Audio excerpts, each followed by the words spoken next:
regardez un peu. Et si Star Wars n'était qu'un outil de propagande orchestré par l'Église? Depuis la sortie du trailer de l'épisode 7, les choses semblent se clarifier. En effet, il y a 7 films. Le chiffre 7, ça ne vous rappelle rien? Et oui, le nombre de jours qu'il a fallu à Dieu pour créer le monde. Une guerre entre le bien et le mal, un message pourtant si bien véhiculé.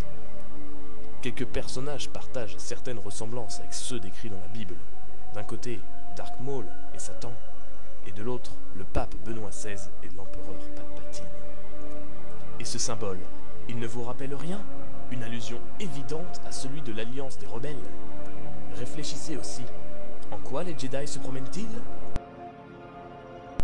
Bien vu! C'est bien celle qu'utilisent les moines, la robe ecclésiastique. On voit bien que l'habit ne fait pas le moine. Et même les lieux symboliques de la saga, comme le palais royal de Naboo.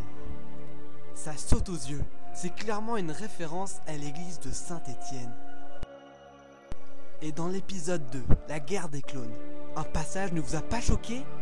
Celui où les Jedi sont enchaînés au poteau de l'arène des Sith. Et ça n'étonne personne! Vous voyez ces tableaux de chrétiens persécutés par les Romains.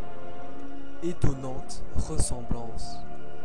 Et ce nom, Star Wars, à quelques lettres près, c'est l'anagramme parfait de Satan's War. Traduisez la guerre de Satan. Et récemment, dans l'extrait dévoilé par Disney, un élément très explicite est montré. Regardez la forme de ce sabre. Mais bien sûr, la croix chrétienne. Et si vous n'êtes toujours pas convaincu, qu'est-ce qu'on trouve en tapant Vador dans les pages jaunes à Nantes? Regardez bien l'adresse. Imp. Traduisez Diablotin. Maintenant, vous ne pourrez pas dire que vous ne savez pas.